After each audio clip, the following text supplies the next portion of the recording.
Istimewa MHI, minggu pertama tahun baru 2023, Selasa, 3 Januari. Kisah tapir sesat di hotel di Melaka menggemparkan orang ramai. Bagaimana haiwan liar itu boleh berada di tengah bandar dan apakah yang patut dilakukan jika berlaku lagi keadaan sedemikian? Selepas banjir, ada banyak jenis penyakit yang perlu diambil perhatian dan boleh memudaratkan jika tidak ambil peduli. Ketahui pasca banjir, apakah yang harus dilakukan? Dan bersama pelakon veteran yang pernah berlakon ketika zaman Allahyarham Tan Sri P. Ramlee mengimbau kenangan zaman silam bersama pelakon Nurlia Ghani dalam Nostalgia Seni. Itulah dia pengisian kita yang menarik pada pagi ini. Assalamualaikum, selamat pagi. MHI bersama-sama dengan anda, Nazmin Rahman dan ini dia Sofia Nur Solihatun kita. Selamat tahun baru, Sofia. Selamat tahun baru. Saya rasa lepas sekian lama kita tidak berganding, akhirnya bergandingan tahun baru ini bagi saya lah permulaannya dengan Abang Nas. So, sihat? Abang, jangan Abang lah. Kita apa pagi. Legend ni. Professional. Tahun 2023 saya faham. Untuk penonton-penonton kita yang melangkah ke arah baru ini, pastinya kita melangkah dengan penuh positif. Itulah dia tugasan kita sebagai pengacara di MHI untuk penonton-penonton kita kekal positif di 2023. Pelbagai cabaran dijangka untuk tahun ini, Sofia. Dari segi ekonomi, dari segi pekerjaan. Dan sekarang mungkin COVID melanda semula. Jadi stay safe semua. Pelitup muka masih diutamakan. Betul. Yang pastinya kita masuk tahun baru ini dengan segala perancangan dalam minda kita. Kita bermula hari ini saja kita akan melihat begitu ramai ibu bapa meletakkan posting di laman media sosial, prepare breakfast anak-anak, kalau anak hantar ke sekolah, macam-macam ragam pagi ini. Tapi apa pun, inilah permulaan tahun, bukan saja untuk kita sebagai ibu bapa atau dewasa, tapi juga bagi anak-anak kecil kita untuk melangkah masuk ke kita alam pembelajaran yang seterusnya. Dan sekarang penggal-penggalnya pun dah berbeza ya. Sekolah akan berakhir pada bulan Mac nanti. Jadi masih ada banyak adjustment yang perlu kita lakukan. Persiapan pagi tadi macam mana? Wow, kecoh pagi ni. Pagi ni kecoh. Anak-anak kita yang dah tak cuti lagi. Ya, tak cuti lagi. Dah sekolah sekarang. Dah semalam dah cakap nak bangun susah, nak makan susah. Jadi saya faham ibu bapa di pagi hari ini ambil nafas kejap. Tenangkan fikiran. Sementara itu, pengisian kita pagi ni, saya rasa saya tengok pertama kali ni kan. Saya rasa 23 ni banyak orang yang buat prank dahsyat-dahsyat pula. Prank dahsyat. Tapi sebelum kita dijangkakan prank atau tidak, mungkin kita ke cuaca dulu. Apa yang kita boleh expect. Dan inilah dia terang benderang di Semenanjung dan juga di Sabah dan Sarawak di pagi hari. Tapi ada amaran juga di sini ya. Ya, khususnya di kawasan Sabah dan Sarawak ada amaran ribut petir masa dikeluarkan setakat jam 8.30 pagi tadi. Tapi setiap 5 minit akan ada perincian yang seterusnya. Jadi rakyat di Sabah dan Sarawak tolonglah bersiap siaga. Dan di Semenanjung seperti yang diusulkan oleh Nas tadi, memang cerah setakat pagi ini. Setakat pagi ini. Dia biasa pada petang akan nampaklah sedikit takat hujan kan. Itulah dia. Jadi apabila kita melihat tragedi yang telah menimpa sebahagian rakyat Malaysia, sebab itulah 2023 ni kita mulakan konsert yang biasa diadakan di Dataran Merdeka. Kali ini bersederhana. Kita sederhana saja. Di KLCC juga sederhana saja. Tapi di Melaka, wow, begitu exciting. Bayangkan anda nak menyambut tahun baru 2023, kita dah habis sabun nak balik kan, sampai ke hotel, tiba-tiba terjumpa dengan seekor haiwan liar, seekor tapir. Mana datang tapir ni? Macam mana dia boleh tingkat 5 di Mahkota Parade Melaka? Kita nak bincangkan sebenarnya. Ramai yang tak percaya. Bayangkan kita dengan keluarga kita tengah staycation bercuti kan, kita dengar bunyi pelik-pelik ataupun kita buka pintu hotel ni, tapir seekor. Tak pingsan ke, Sofia? Saya akan melompat tercampak pintu tu kot. Tapi kita akan perincikan mengapakah situasi ini berlaku. Dan tapi sebelum itu kita saksikan dulu bingkisan ini berkenaan dengan intro kisah tapir sesat di Melaka. Jom kita saksikan. Suasana tenang di sebuah hotel di Bandar Hilir Melaka bertukar panik apabila ada seekor tapir yang dipercayai sesat di tingkat 5 hotel itu. Tapir atau nama saintifiknya Tapirus indicus dipercayai masuk melalui laluan utama keluar dan masuk parkir hotel berkenaan. tapir betina seberat lebih 250 kg itu berjaya diselamatkan oleh pasukan Jabatan Perlindungan Hidupan Liar dan Taman Negara Perkhidmatan Negeri dengan bantuan pasukan bomba selepas hampir 5 jam. Haiwan itu dipercayai datang dari sempadan negeri di kawasan asahan Jasin dan dibawa ke Zoo Melaka bagi mendapatkan rawatan. Tapir tergolong dalam spesies hidupan liar terancam dan diklasifikasikan sebagai spesies yang dilindungi sepenuhnya di dalam jadual kedua Akta Pemeliharaan Hidupan Liar 2010, Akta 716. Ada Mak Saleh kat Melaka yang ternampak tapir tu, mesti dia kata, how wow is it happening? How, macam mana dia jadi? Kan gitu. Jadi kita, Wow. how wow is it happening? Okey. Jadi kita bersama dengan Dr. Muhammad Razif Zakaria, Ketua Penolong Pengarah Bahagian Pendidikan Kesihatan, Astaghfirullahalazim, salah orang pula. Minta maaf, Encik Muhammad Firdaus Mahmud daripada Perkhidmatan Jabatan Perlindungan Hidupan Liar dan Taman Negara dari Melaka yang semestinya kalut seperti saya juga. Sampai. Dan kita juga bersama kita seorang pekerja hotel yang telah menjumpai tapir tersebut, Encik Reza Rezwan Aga Khan. Ya. Jadi inilah dia keterujaan kita kan. Kita memang jarang kita dengar situasi seperti ini. Mungkin kita nak mulakan dulu, kita bertanyakan dengan Encik Reza ya. Mungkin kita nak dengarkan apa sebenarnya yang berlaku pada malam itu. Encik Reza Rezwan, Assalamualaikum. Waalaikumsalam. Boleh dengar suara kami? Ya, boleh. Okey, Encik Reza, sebelum kita nak mulakan perbincangan kita, boleh ceritakan apa sebenarnya yang berlaku pada malam itu? Adakah awak sendiri yang menjumpai tapir sebesar itu? Ceritakan. Baik. Okey, saya Reza Rizwan. Okey, saya bertugas sebagai security manager pada hari tersebutlah. Okey, saya sebenarnya dapat maklum balas daripada seorang staf yang bekerja di hotel. Pada tu dia bagi tahu saya dalam pukul 8 pagi lah. Dia bagi tahu saya yang mereka melihat seekor tapir berada di service lift landing di depan lift lah. So saya pada waktu tu terkejut. So saya terus naik ke lokasi untuk melihat sendiri tapir tu. Jadi tapir ni dijumpai di tingkat 5 tempat meletak kereta ya? Ya, saya fahamkan dalam kompleks tu dia ada satu ramp lah yang kita boleh jalan kaki, naik 5 tingkat. Adakah itu jalan yang diambil oleh tapir tersebut? Berkemungkinan ya. Oh, berkemungkinan, maknanya tak tahu. Sebab kita masih di pihak hotel masih buat siasatan untuk perkara tersebut lah. Okey. Bila jumpa tu tapir tu dia dalam ketakutan ke? Dia agresif tak? Ke bagaimana? Okey. Masa saya naik ke atas, saya bersama dengan rakan-rakan kerja cuba melihat keadaan tapir itulah. Dia dalam keadaan luka teruk di bahagian kaki dan juga mempunyai luka di bahagian kepala. Oh, ada luka-luka ya. Okey.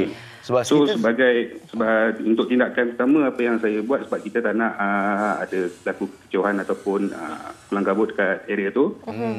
Kita terus menghubungi Jabatan Perkhidmatan dan juga Balai Bomba yang berkaitan lah untuk ambil tindakan segera. Pastinya kita rasa kesian atas kelibat hidupan liar ni, tapi Encik Reza pernah terfikir tak siapa yang buat prank tahun baru 2023 ni letak tapir dekat hotel kita? Ada terfikir tak? Tak, yang itu kita tak pasti. Tak pasti ya. Okey, terima kasih di atas penerangan Encik Reza ya. Terima kasih Encik Reza. Kamu yang fikirnya prank. Termasuklah Nazramai prank awal-awalnya. Orang yang tengok video yang tular ni, siapalah buat prank ni. Tapi sekarang kita tanya kepada pakar. Macam mana hal ini boleh terjadi? Memandangkan kepada orang Melaka yang dah biasalah. Kalau kita tengok hotel dan tempat belah ni, tak ada hutan dekat sekitar-sekitarnya. Di situ kawasan pembenaran kan. Jadi mungkin penerangan daripada doktor sendiri. Silakan. Bukan doktor lagi. Belum lagi. Cik Firdaus. InsyaAllah, amin. InsyaAllah, amin. Belajar kuat-kuat, amin.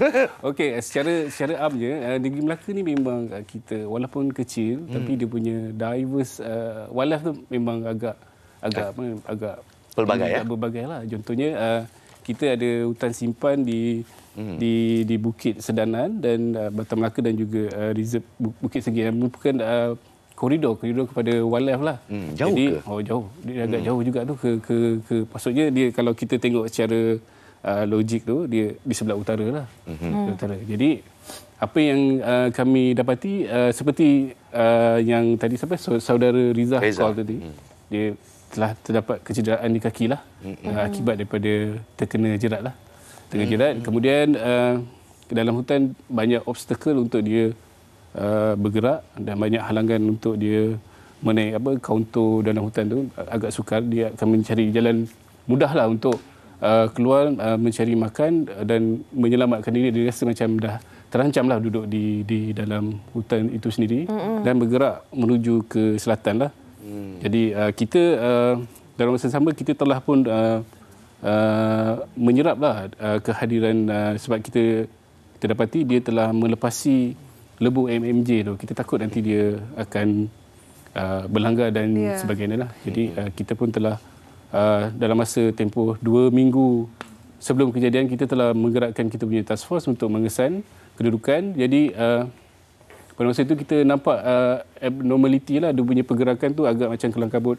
Kejap ke atas, kejap ke bawah, kejap. Tapi cuma kita nak set perangkap tu agak sukar kerana dia dalam keadaan stres dan juga dalam keadaan kecelaruan. Tidak keruan lah. Lost rumah dia mana ni? Rumah mana ni kan? Tiba-tiba tengok bangunan semua tinggi kan. Jadi disebab itu dia cari makan, menyusul ke kampung dan terus ke bandar. Kalau sini saya ada tunjuk dia punya lebih kurang ni lah. Silakan boleh tunjuk ke skrin. So kalau kita letak plan lokasinya, dia dapat kecelaruan kejap sana kejap sini dan last kali ke hotel tu lah. Agak jauh juga. Jauh jarak yang boleh tahan lah. Itu untuk satu malam kita trekking tu lebih kurang 10 hingga 20 kilo lah. Tapi jelah masa kita nak track tu, kita nak set perangkap tu agak sukar lah sebab dia bergerak. Kecuali kalau macam di pinggir-pinggir hutan tu kita tahu kat situ ada makanan, kat situ ada dia punya garam galian. Jadi dia bergerak tu tidak jauh sangat sebab sumber-sumber ada di situ lah. Jadi antara sebab punca tu mungkin disebabkan oleh kecederaan pada kaki itulah. Menjadi penghalang dia untuk masuk. Cik Firdaus, ramai yang mungkin tertanyakan sebenarnya bila haiwan liar bergerak solo seperti ini, adakah satu semudah-mudah situasi di mana ia sesat ataupun ia memang jenis haiwan yang bergerak solo dan bila kita berdepan tu, adakah bahaya sebenarnya untuk kita berdepan dengan hidupan liar walaupun seekor tapir? Dia kalau tapir ni dia memang hidup solidarity, maksudnya dia memang seorang lah. Solitary Solitary. Dia seorang lah, dia akan bergerak cari makan dan mengawal tapi semuanya dalam hutan lah, dalam keadaan kondisi yang ni lah. Tapi kalau macam kita sendiri yang nampak ni, kalau boleh kita jaga jarak dan jauhkanlah, jangan provoke. Sebab dia setelah keluar daripada hutan tu dia memang dalam keadaan yang stres yang sangat tinggi lah. Walaupun bukan haiwan yang dikatakan agresif tapi haiwan liar tetap haiwan liar. 250 kg tapi ni sekali dipijak awak habis. Tapi apa yang saya nak tanya ni, Encik Reza tadi telah menyatakan ada kecederaan di kepala dan ada kesan jerat di kaki. Dan umum mengetahui tapir ini sebenarnya adalah haiwan yang terancam. Adakah mungkin tapir ini merupakan mangsa untuk penangkap haram dan telah terlepas dari jeratnya? Boleh jadi juga sebab memang kita nampak kesan tu memang agak dalam, dia menggunakan jerat dawai lah. Jadi sebagai langkah yang saya boleh ambil tindakan agresif lah lepas ni, memang kita akan menguatkan kuasa kita di kawasan-kawasan berhutan lah di negeri Melaka supaya kita dapat menyuci semua sekali jerat-jerat. Betul, kita kena bantras semua kan. Sebab sebelum ni memang kita pun telah buat operasi menyuci jerat ni lah. Mungkin ada yang saki-baki yang tertinggal lah. Bagi haiwan seperti tapir ini, adakah terdapatnya kita sebarang laporan yang dilakukan ke sebelum kita jumpa di kawasan Hotel Melaka itu? Adakah terdapatnya mungkin orang ramai yang nampak tapir? Memang dia ada nampak kehadiran tu lah. Sebenarnya kalau kita dalam dunia wildlife ni, kalau secara asasnya binatang liar ni dia akan malu. Nampak orang dia kalau sihatlah. Nampak orang dia akan larilah masuk kembali ke dalam hutan. Tapi kalau kita nampak dia macam steady je. Itu sebenarnya something wrong lah untuk Kalau tercegat tu maksudnya dalam keadaan tekanan. Ingat tak masa kes di Terengganu dulu yang ada harimau? Ya, betul. Ya kan? Itu bukan sifat harimau sebenarnya kan. Sifat harimau memang mengejar mangsa dan kalau nampak mangsa tu memang dia akan tu ataupun dia akan larilah nampak benda terancam. Betul. Yang ni boleh dia boleh lagi. Macam dia dah jadi biasa dengan manusia. Jadi bila kita nampak abnormality tu ada something lah terhadap hidupan liar tersebut lah. Jadi jangan cuba mendekat kerana gerakan dia luar jangka dan agak sukar bagi kita sebagai manusia yang tidak mempunyai tenaga ni sebab dia punya berat pun, dia punya momentum tu kalau kena pun boleh menyebabkan kecederaan. Tepat sekali. Itulah dia pesanan daripada Encik Muhammad Firdaus. Kita kalau jumpa haiwan-haiwan liar ni tak kisah comilnya tapi ni kan. Jangan sibuk nak pegang-pegang buat konten. Memandai. Tapi membawa kepada satu lagi soalan, Sofia. Saya rasa terkilan juga apabila haiwan-haiwan liar kita Malaysia dan saya jangka kita rakyat Malaysia ni merupakan khalifah di bumi. Kitalah bertanggungjawab untuk menjaga flora dan fauna di negara kita lah kan. Jadi bila kita lihat haiwan-haiwan liar ni cedera dan terpaksa pergi ke kawasan bandar untuk lari atau cari makanan, apa silap kita sebagai khalifah di bumi? Sebagai bagi pendapat saya lah kita sebenarnya orang cakap perlu berpijak di bumi yang nyata lah. Sebab sekarang ni pembangunan terlampau pesat atas faktor ekonomi lah, atas faktor tu.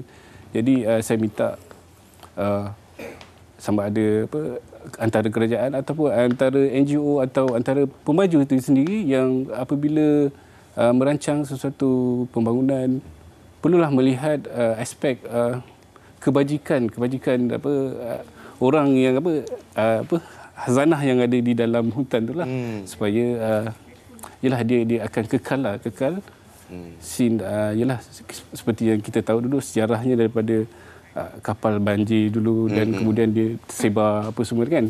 Jadi kita dapat mengekalkan hazanah bukan hazanah Malaysia saja, hazanah dunia lah sebenarnya kan. Jadi kalau kita semua partisipasi tenaga bersama-sama jadi nak kata tak ada pembangunan pun tak boleh, tapi macam mana kita nak kontrol supaya keseimbangan tu ada. Hutan-hutan tu tidak di-isolate kan.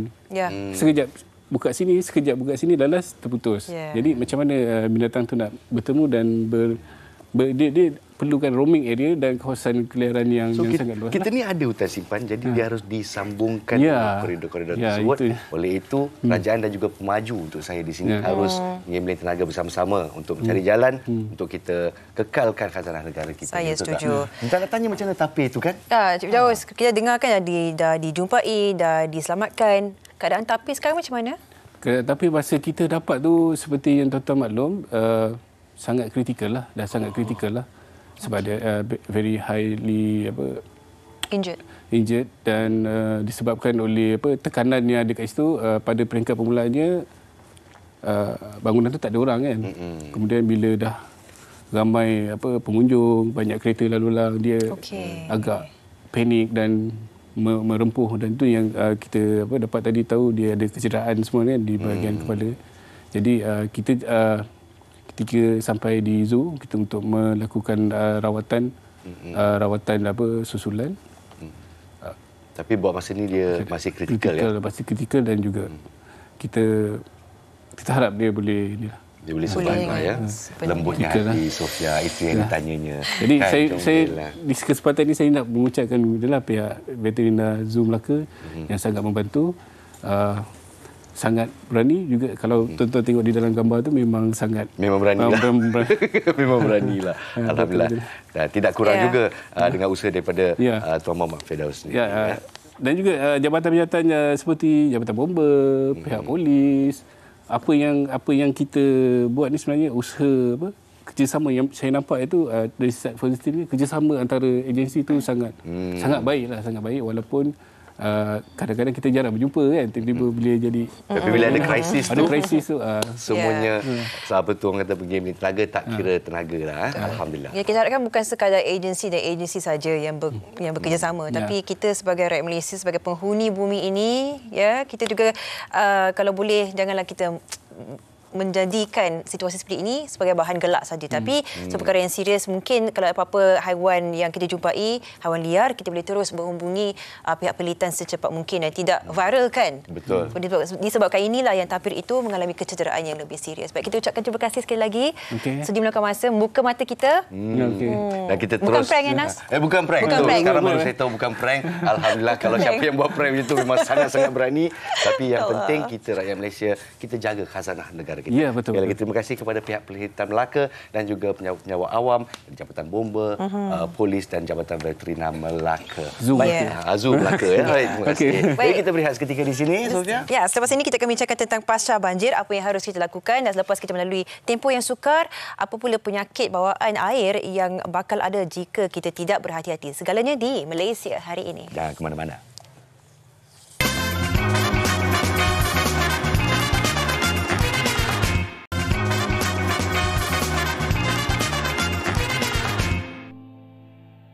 Jabatan Meteorologi Malaysia meramalkan hujan lebat paling ekstrim pada musim tengkujuh tahun ini akan berlaku di negeri Pantai Timur dan Timur Johor. Banjir, bencana alam yang sering berlaku di Malaysia, terutama ketika musim monsun timur laut melanda pada penghujung tahun. Seperti contoh, baru-baru ini, beberapa negeri pantai timur seperti Terengganu, Kelantan dan Pahang dilanda fenomena alam ini yang menyebabkan lebih 70,000 mangsa dipindahkan ke Pusat Pemindahan Sementara PPS akibat kawasan penempatan mereka dinaiki air. Kini keadaan banjir sudah surut dan keadaan semakin hampir pulih. Namun, orang ramai masih perlu berwaspada dan bersiap sedia dengan sebarang ramalan daripada pihak Jabatan Meteorologi Malaysia, MET Malaysia, berkaitan dengan cuaca semasa. Ini adalah sebagai langkah untuk sentiasa bersedia dengan sebarang perubahan cuaca yang bakal berlaku. Mangsa banjir sudah pun pulang ke rumah. Ada perabot dan barangan yang boleh diselamatkan serta ada yang perlu dibuang. Kerja-kerja pembersihan perlu dilakukan agar kediaman kembali selesa dan selamat untuk didiami. Namun, tahukah anda, selepas banjir melanda, satu lagi perkara penting yang perlu diambil kira selain daripada kebersihan adalah kesihatan diri. Mungkin ada yang tahu atau ada yang tidak cakna sesetengah penyakit boleh berlaku atau dijangkiti akibat daripada kesan banjir. Tetapi, sejauh manakah bahayanya pada tahap kesihatan manusia itu sendiri jika tidak ambil endah?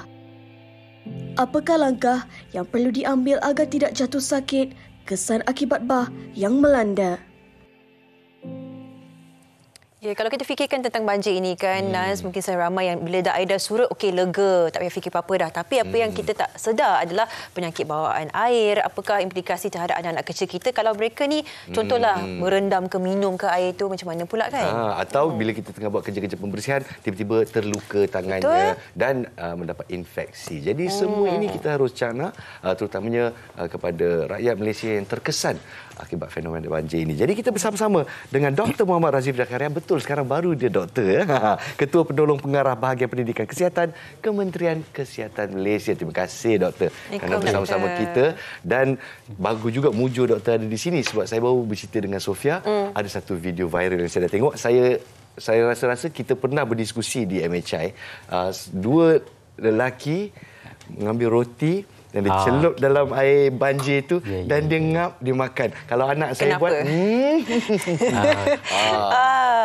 jadi macam mana? Doktor pun terperanjat kekilan. Komen, Doktor. Komen, tidak digalakkanlah. Berbahaya untuk kesihatan diri sebenarnya sebab risiko penyakit itu ada. Kita tidak tahu apa jenis bakteria ataupun kuman yang ada di dalam air berkenaan sebenarnya. Walaupun badannya besar dan dia mengalir? Risiko itu tetap ada sebenarnya. Sebab kita banjir sebagai sumber yang kita tidak tahu yang ada di dalam air berkenaan, mungkin daripada binatang ataupun apa je kotoran yang lain, najis dan sebagainya. Tak nampak benda ni. Walaupun dia bukan berada di pertengahan, dia di tepi. So bila di tepi tu agak perlahan harusnya kan. So bila dia cicah tu, ngap tu, Allahu Akbar. Saya rasa tidak boleh diikutlah. Tidak boleh diikut sebenarnya. Berbahaya untuk kesihatan. Bila penyakit dapat itu mahal harganya. Mahal, mungkin nyawa dibayarnya. Betul. Ya. Yes, jadi correct. di sini kita nak bertanya, bila keadaan pasca banjir ni orang kembali, saya tahu ada kerosakan harta benda dan sebagainya, dan dalam melakukan kajian pembersihan tu, apa yang harus dipantau oleh penonton-penonton kita untuk menjaga kesihatan? Okey. Banjir ni dia sebenarnya membawa orang kata masalah emosi jugalah sebenarnya kepada mereka yang menghadapi banjir, menjadi mangsa banjir. Dia balik ke rumah daripada PPS, dia melihat rumah berada dalam keadaan yang mungkin sukar untuk diterima. Satunya dari segi emosinya lah. Yang keduanya dari segi terdedahnya kepada risiko penyakit. Sebab kita sebagaimana kita katakan tadi, sumber air berkenaan mungkin membawa orang kata berbagai jenis bakteria, kuman dan sebagainya. So langkah-langkah untuk menjaga kesihatan diri, keselamatan diri itu sangat penting dalam kalangan mangsa-mangsa banjir ni. Sebab mereka terdedah contohnya kepada penyakit seperti leptospirosis, milioidosis, keracunan makanan dan seterusnya kepada demam denggi juga sekiranya di kawasan perumahan tu ada kawasan-kawasan air yang masih bertakung dan berisiko untuk menjadi tempat pembiakan Aedes. So langkah-langkah yang perlu diambil adalah contoh satu, kena bersihkan kawasan persekitaran rumah itu bermula daripada dalam rumah sebenarnya. Okey, bagaimana nak bersihkan? Dengan menggunakan air sudah tentu, menggunakan bahan-bahan pencuci ataupun deterjen ataupun Clorox contohnya. So harus dicuci dengan sebaik mungkin, semaksimum yang mungkin dengan nisbah, kalaupun cucian tu 5:1. Contohnya 5 air ataupun 1 Clorox ataupun bahan pencuci yang dibenarkan.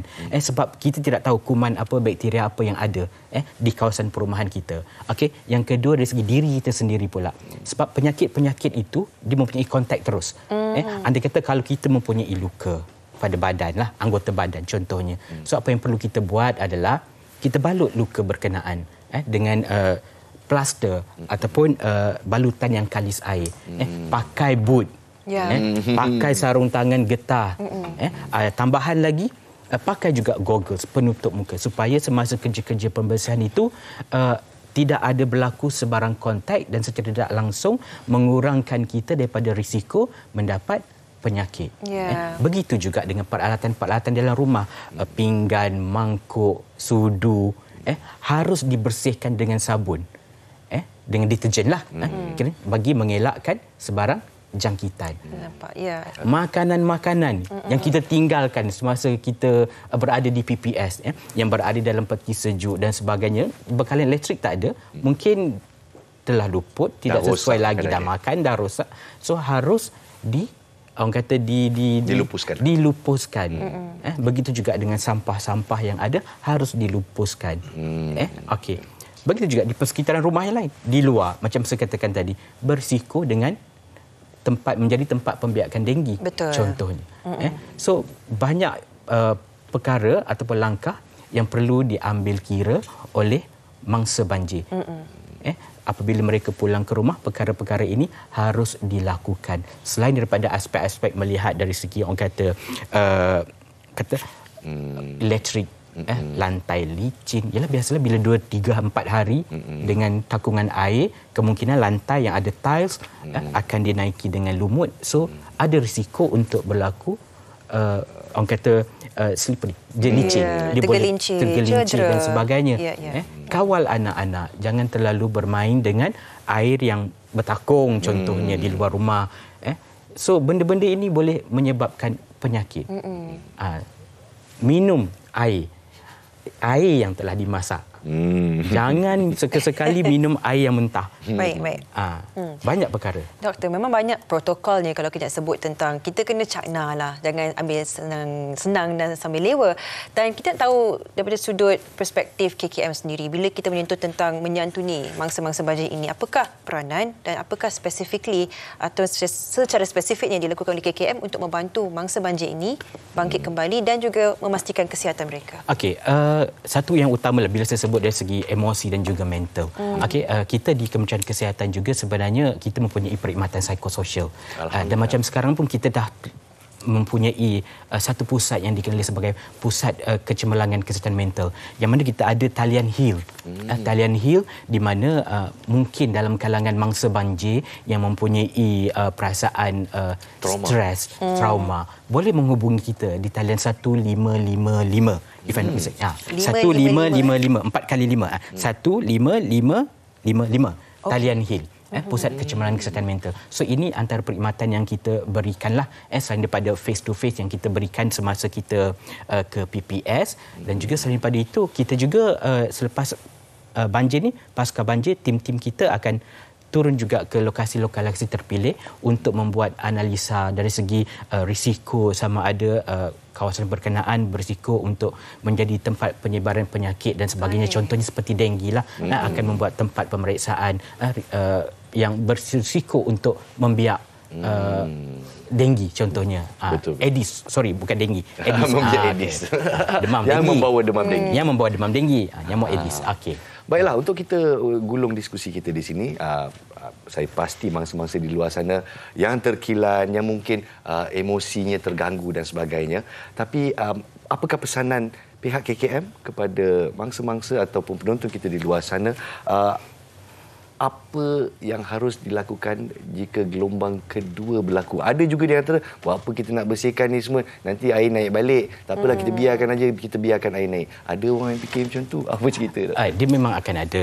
Manusia ini berbagai sebenarnya. Kami di KKM, kita sebenarnya kita telah pun orang kata menyampaikan maklumat itu lebih awal. Sebelum banjir kita telah arahkan, andai kata ada ahli keluarga yang mungkin sakit dan sebagainya, sediakan supaya mereka dapat dipindahkan dengan lebih awal. Ibu-ibu mengandung contohnya, sediakan buku-buku klinik kesihatan dan sebagainya untuk tujuan orang kata pemeriksaan apabila berada di pusat pemindahan nanti. So yang paling utama, sama ada kita menjadi mangsa banjir ataupun tidak, jagalah kesihatan diri kita. Itu yang paling utama sebenarnya. Langkah untuk mengambil tu hanya pada kita. Kita tidak boleh arahkan orang lain, hanya diri kita. Kita tak akan boleh masuk ke boleh buka pintu tu kalau kita tak pusing sendiri. Itu contohnya. So sama juga dengan kesihatan. Anda kata kalau kita tidak menjaga apa yang sepatutnya kita jaga, seperti minum air yang telah dimasak, makan makanan, contohnya jangan makan makanan yang ulam-ulam. Selepas banjir ni elakkan dulu buat sementara waktu. Sebab dia masih lagi berisiko. Betul. Masih lagi berisiko. Kalau boleh elakkan dulu. So itu orang kata antara apa yang patut kita tekankan. Lakukan sekarang, jangan tunggu selepas kita dapat penyakit. Sebab apabila kita dapat penyakit, itu terlalu mahal sebenarnya. Mahal dari segi rawatannya mungkin, mahal dari segi masanya, mahal dari segi pelbagai faktor sebenarnya. Doktor, sebelum kita akhiri perbincangan kita ini, satu pesananlah bagi mereka, bukan sahaja warga kerja KKM, tapi kita semua agensi yang berada di lokasi yang begitu berbahaya seperti itu semasa ataupun pasca banjir. Dari sudut kesihatannya, apa yang boleh disampaikan kepada mereka yang menjadi sukarelawan membantu mangsa-mangsa banjir di lokasi, Doktor? Okey, sebagaimana tadi, sebenarnya maklumat-maklumat tadi juga sama sebenarnya, terpakai untuk sukarelawan, untuk petugas dan juga untuk mangsa-mangsa banjir. Amalan dia tetap sama. Tetap sama. Kesihatan dia kena jaga dulu. Yes, correct. Betul. Kena praktiskan apa yang kita perlu praktiskan sebagaimana yang saya katakan tadi.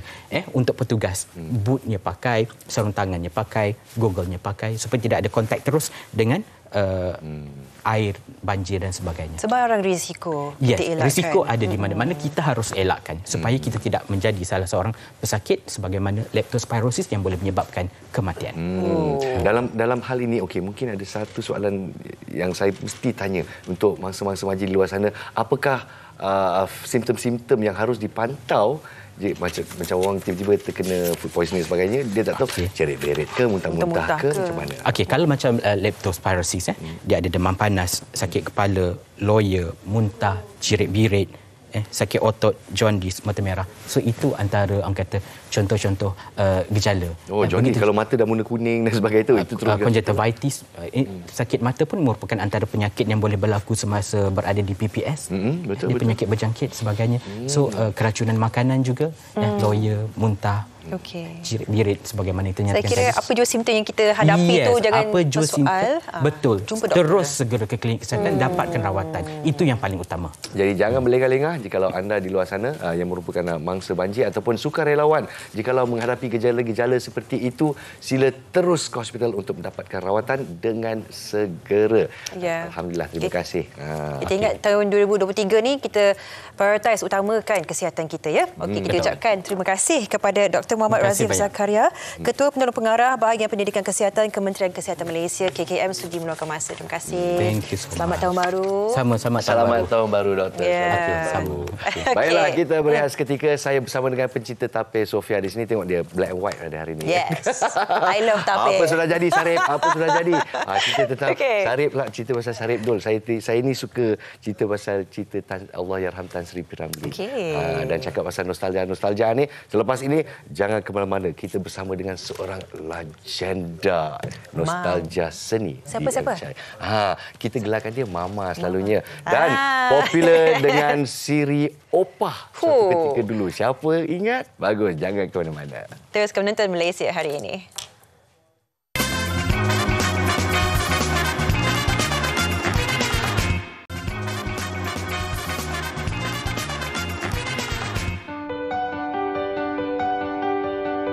Lebih 5 dekad mencurahkan bakti dalam industri seni tanah air, pelakon veteran berkaliber kelahiran Kelang Selangor ini masih aktif dalam bidang lakonan hingga kini. Wajah beranak! Sakit beranak pun belum baik lagi! Nurlia Abdul Ghani atau lebih dikenali sebagai Nolia Ghani, lahir pada 19 Disember 1948.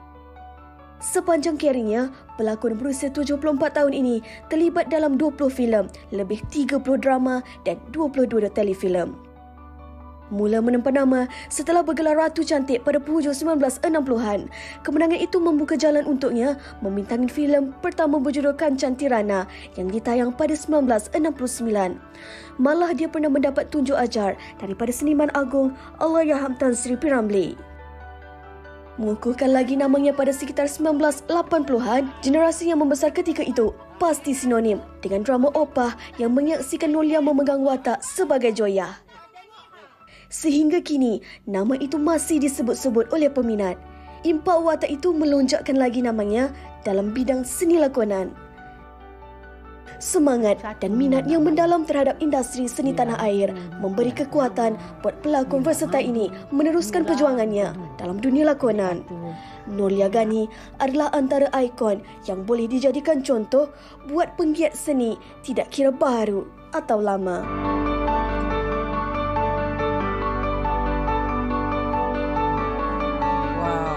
Seorang legenda. Bukan saja mewarnai kerjaya beliau sendiri tapi mewarnai kehidupan kita.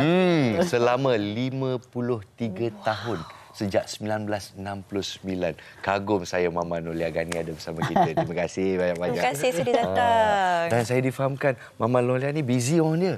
Dia baru saja balik daripada Terengganu. Balik dari Terengganu. Tidak lupa akan kerja-kerja amal beliau. Jadi cerita sikit apa jadi kat Terengganu Mama. Okey, kami pergi secara sukarela lah dengan NGO dan juga Mawib. Mawib sepatutnya untuk wilayah kita je kan. Tapi ialah pasal bencana dia orang rela lah sama-sama kan. Jadi Mama pun sama-sama bersih. Mama masih larat ya? Malah kita tak adalah Mama buat bersih-bersih tu tapi kerjanya kira macam kita menghiburkan orang kampung lah ya. Orang susah besar jasa je. Hati susah kita hiburkanlah. Saya datang dengan Datuk Khatijah Ibrahim. Jadi untuk menghiburkan hati mereka yang telah luka dan kesian kan? kesian. Mama senyum je pun dah lembut dah hati semua. Sejuk je hati memandang. Mama, ini kita nak raikan Mama ada dalam dunia seni kita sekian lama sampai ke hari ini masih berlakon, masih mewarnai dunia seni kan? Masih tapi taklah sibuk sangat.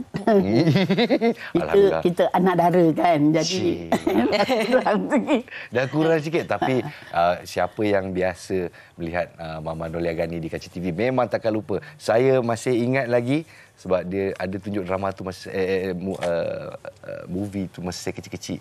Kancan Kirana. Janganlah. Tak, saya pun taklah muda sangat tau. Jangan main. Tapi masa tu saya rasa mama masih dalam belasan tahun ya. Wow. Cerita apa tu? Kancan Tirana dengan betul. Allahyarham Datuk Jin Samsudin. Saya baru lepas sekolah. Lepas sekolah? Berapa? 17, 18 tahun? 17 tahun. 17 tahun. Itu orang kata filem yang pertama dan bergandingan dengan Allahyarham Tan Sri P. Ramlee. Macam mana pengalaman? Okey, ini ceritanya memang asyik kita itu balik orang cerita kan. Nak tahu. Yang boleh kenal dengan arwah Tan Sri itu, saya menang ratu. Jadi dalam pertandingan tu semua pengarah filem Tan Sri Ramlee, Eskandar Risman, Omar Rojek, siapa lagi ya, Jin Samsudin masa tu. Yang perempuannya Sarimah lah. Masa tu. Saya pun tak tahu boleh menang masa. Alhamdulillah rezeki. Kalau ikutkanlah nak dibandingkan yang ratu-ratu sekarang ni, meletup kan. Mama pun apa kurangnya? Meletup juga dia. Jadi malam tu saya menang. P. Ramlee tawarkan saya untuk screen test. Masa tu hitam putih kan. Hitam putih lagi. Jadi yang perlunya kena fotogenik. Jadi saya dapat tu atas poin fotogenik. Mulalah mengorak langkah dalam dunia seni. Belum tahu lagi, kita kena screen test dulu. Dengan harap muka je. Jadi saya pergi screen test pagi, petang terus syuting. Wah. Hebat. Ya. Itulah dia. Itu dah asal bukan setakat cantik je, tapi memang dah berbakat dan memang angkut dia terletak dah kat situ. Angkut dia terus. Mama Nolia bila sebutkan tadi bukan setakat cantik je kan, tapi baru-barunya kalau kita nak sebut sikit lah kan. Pandangan Mama Nolia sendiri tentang credibility versus populariti atau kecantikan. Di zaman dunia lakonan pada ketika ini, dunia seni, pandangan sekarang ni macam mana? Memang jauh beza lah. Kalau macam dulu, kita ni okey, muka cantik. Memang perlu kalau untuk macam kita perhiasan lah, macam jambangan lah dia tu yang cantik perempuan lah. Kan, untuk heroinnya. Kalau heronya tak kisah. Tak adalah yang nak perlu handsome sangat teruk-teruk kan. Tapi kita ni lakonan kita. Dulu macam dulu dia orang memang kalau peranan tu kata watak tu tak semesti yang handsome pun. Kalau nak bersilat-silat tu mana nak tengok nak datangnya yang handsome kan. Macam tu. Janji dia punya acting dia tu. Kita kira acting. Macam dulu pengarah yang pilih orang ni dia nak, jadi dia tahu orang ni watak dia kena dengan yang watak yang dalam cerita tu kan. Macam tu. Sekarang ni macam mana pula zaman sekarang ni? Tak berani, nanti mama cakap kena ban terus. Jangan, adalah ban. Tapi mungkin nak bagi peringatan lah kan. Kita punya bakat tu. Katanya kalau dia cakap katalah orang ni nak panggil pengarah, nak producer lah nak panggil. Pergi sampai stesen, kami tak nak yang ni, kita nak yang tu. Tunggu, kalau dia syuting dengan lain production, kena tunggu, dia nak orang tu juga. Oh, macam tu juga ya? Kalau betul lah. Kalau tak betul, jangan marah saya. Mungkin bakat-bakat yang baru dan mungkin digilat. Tapi untuk saya, aktris-aktris veteran yang dah lama berkecimpung, yang darah dia memang darah seni itu. Untuk saya terkilan di mana industri kita tidak berkembang untuk memberikan artis veteran kita lebih peluang ke depan. Macam Mama Nolia dulu, dia popular masa saya tengah sekolah rendah. Masa tu cerita opah. Awal 80-an sampai 1999. Dia tak buat lagi cerita macam tu yang lebih daripada 10 tahun. Saya berapa 18 tahun 18 tahun. Pasalnya mula-mula saya berlakon cerita opah, siri opah tu. Saya mengandung anak saya yang bongsu tu. Oh ya. Mengandung 5 bulan. Dia cerita tu habis, anak saya umur 18 tahun. Itu dia. Maknanya dia punya siri tu lamanya 18 tahun. Itu pun pasal opah tu yang bawa peranan tu meninggal. Itu pun sebab pasal itulah watak Joyah pun tak boleh diteruskan gitu. Macam mana perasaan? Sebenarnya saya, ya betul, memang saya bangga. Saya di Asuman yang mula-mula mengambil saya, Allahyarham Tan Sri P. Ramlee. Tapi saya tak banyak berlakon under P. Ramlee. Saya ingat dalam dalam 3-4 filem aja saya ada. Dan anak saya Rusdi, nama tu ni Tan Sri yang bagi. Ya ke?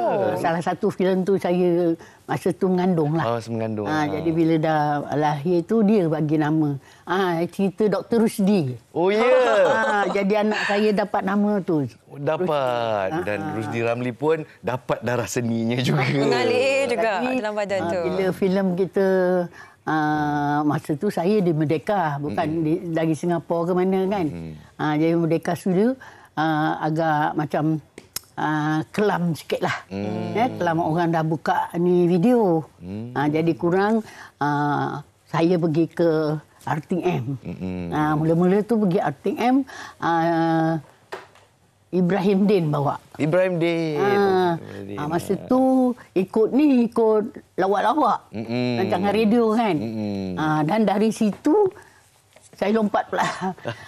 Iaitu jumpa dengan pengarah Opah lah. Iaitu Lola, Zohara Ghani Batu Shah. Dialah yang betul-betul yang memberi, kata orang, lampu tu dia bagi terang sikit nama tu kan.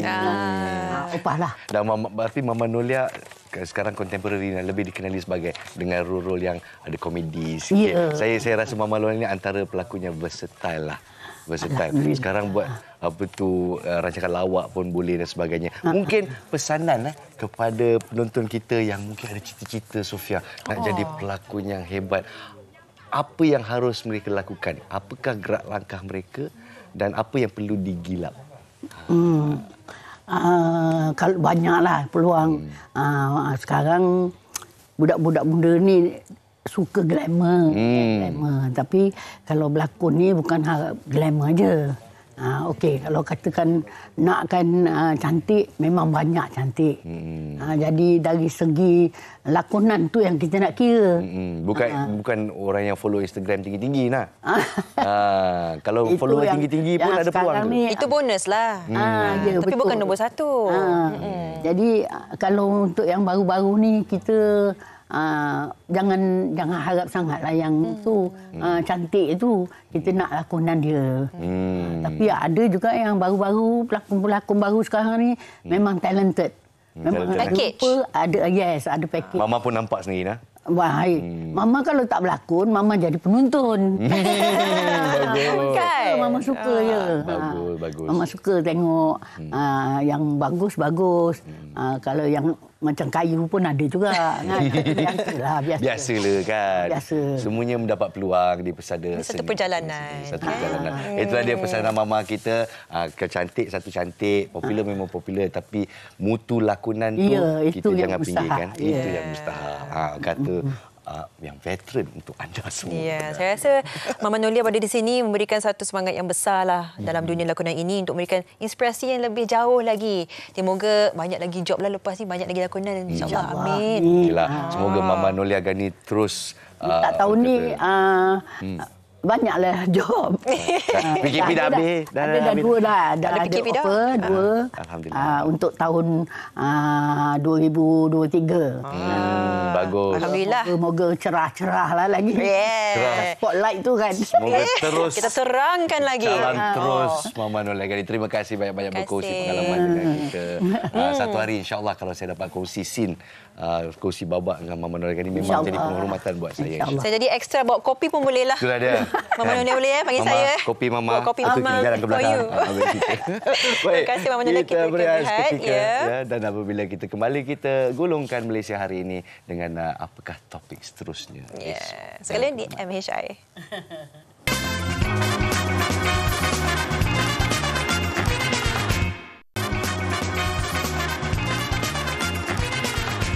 Selamat pagi anda di Malaysia hari ini, dan kita sebelum mengakhiri siaran kita nak tengoklah apa di sisipan akhbar. Jadi apa yang penting buat saya lah. Saya kalau kita dengar berita tentang pelajar-pelajar kita lepas SPM yang tak nak meneruskan pelajaran 75%, inilah dia penangannya. Negara hilang 1 juta pakar menjelang 2030. Jadi inilah laporan daripada utusan Malaysia di mana Malaysia bakal kehilangan lebih 1 juta pakar dalam pelbagai bidang tenaga kerja dan siswaza pada tahun 2030 jika ada penghijraan profesional ataupun brain drain. Di mana kesilapan kita di sini, insya-Allah kita dapat kupaskan di Malaysia hari ini pun bagus juga ya. Walaupun saya cuba untuk membuka link artikel ni tak buka, tapi apa yang menjadi ialah sebutan rakyat Malaysia pagi ini adalah terbakarnya Wisma Jekyll Shah Alam sekali lagi. Sekali lagi ya. Pagi tadi. Dan difahamkan satu bilik saja yang dipenuhi dengan kain-kain stok rasanya. Tapi inilah dia, dalam masa beberapa hari saja kita melihat kebakaran yang kedua. Dia banyak persoalan, banyak ramai yang sebenarnya memberikan pandangan sendiri tentang situasi ini. Adakah ini perbuatan khianat? Adakah ini suatu skim dan sebagainya? Adakah ia memang betul-betul kebakaran? Memang betul-betul tiada nasib yang menyerbahi Wisma Jekyll ini. Tapi kita tunggu laporan penuh untuk kita cuba menyingkap apakah sebabnya Wisma Jekyll terbakar untuk kali yang kedua. Sebab apa tahu, Wisma Jekyll Shah Alam ni dia macam ikonik. Betul. Shah Alam memang nak raya ke, nak beli kain ke, semua ke situ. Jadi mungkin ramai yang rasa terkilan, terkesan. Kenapa ni? Ini tempat childhood saya. Betul. Jadi kita harapkan penyiasatan dilakukan sebaiknya dan tiada sebarang kes khianat lah dalam situasi ini. Betul. Dan esok kita bawakan apa? Besok kita akan membawakan satu topik yang saya rasa rakyat Malaysia harus cakna. Kita akan membawa topik tentang pindaan Akta Kerja 1955. Apakah pembaharuan yang dibawa? Apakah kebaikan untuk rakyat Malaysia, pekerja-pekerja Malaysia? Kita saksikan esok hari di Malaysia. Terima kasih menonton MHR bersama saya, Sofia dan juga Nas. Semoga anda jaga diri. Anak-anak semua selamat ke sekolah. Dan kalau jumpa tapir, pelan-pelan kayu. Assalamualaikum. Bye. Malam pesta muda-mudi, banyak kisah yang